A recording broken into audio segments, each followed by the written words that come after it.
Need a wireless screen sharing solution?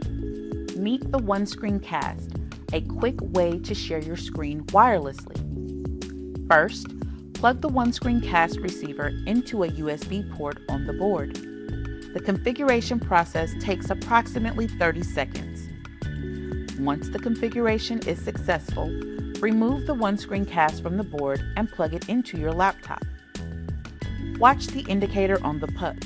When it turns solid, you're ready. Press the button on the puck. Your laptop is now wirelessly casting to the board. You may be prompted to install the wireless software on your laptop. Click Agree and Install. With the software installed, you can duplicate your screen or share applications to be displayed on the board. Note: if you choose to extend your screen, you will lose touch capabilities. In just a few simple steps, OneScreen Cast makes presenting seamless and stress-free.